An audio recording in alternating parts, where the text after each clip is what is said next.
రాజ్యం నేను విద్య. Tollywood star hero Akhil Akkineni గురించి ప్రత్యేకంగా పరిచయం అక్కర్లేదు. అఖిల్ తెలుగులో నటించింది తక్కువ సినిమాలే అయినప్పటికీ హీరోగా మంచి గుర్తింపు తెచ్చుకున్నారు. అలాగే కెరీర్ ప్రారంభం నుంచి ఇప్పటి వరకు సరైన హిట్ మూవీ కోసం ఎదురు చూస్తున్నారు. ఇదిలా ఉంటే అఖిల్ ఇటీవల ఒక ఇంటివాడైన విషయం మనందరికీ తెలిసిందే. తన ప్రియురాలు జైనాబ్ రబ్దీని పెళ్లి చేసుకున్నారు. కాగా ఈ నెల అనగా జూన్ 6న జూబ్లీహిల్స్ లో నాగార్జున నివాసంలో అఖిల్ జైనాబ్ల పెళ్లి వేడుక అట్టహాసంగా జరిగిన విషయం తెలిసిందే.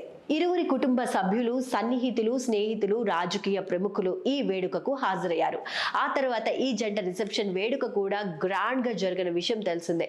అన్నపూర్ణ స్టూడియోస్ వేదికగా జరిగిన రిసెప్షన్ వేడుకలో సినీ ప్రముఖులతో పాటు రాజకీయ నాయకులు కూడా పాల్గొన్నారు. అఖిల్ జైనాబ్ల పెళ్లి వేడుక ఫోటోలు ఇప్పటికీ నెట్టింట వైరల్ అవుతున్నాయి.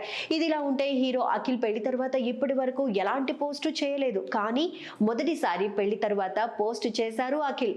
ఆ పోస్టులు తన పెళ్లి వేడుకకు సంబంధించిన మరికొన్ని ఫోటోలను కూడా షేర్ చేశారు. నా జీవితంలో అత్యుత్తమ రోజులో కొన్ని క్షణాలను మీతో పంచుకోవాలని నా హృదయానికి అనిపించింది అంటూ క్రేజీ క్యాప్షన్ ని కూడా జోడించారు అఖిల్. తన జీవితంలో ఎప్పటికీ మర్చిపోలేని మధుర జ్ఞాపకాలు అందించిన వారికి ధన్యవాదాలు అంటూ పోస్ట్ చేశారు అఖిల్. ఈ సందర్భంగా అఖిల్ చేసిన పోస్ట్ సోషల్ మీడియాలో వైరల్ గా మారింది. ఇకపోతే అఖిల్ సినిమాల విషయానికి వస్తే ప్రస్తుతం అఖిల్ లెనిన్ అనే చిత్రంలో నటిస్తున్నారు. ఇందులో మొదట శ్రీలీలను హీరోయిన్ గా అనుకున్నారు. కానీ ఇప్పుడు శ్రీలీలకు బదులు భాగ్యశ్రీ బోర్సేను తీసుకున్నట్లు సోషల్ మీడియాలో టాక్ నడుస్తోంది. ఇప్పటికే ఈ సినిమా నుంచి విడుదలైన పోస్టర్ గ్లింప్స్ సినిమాపై అంచనాలను పెంచేశాయి.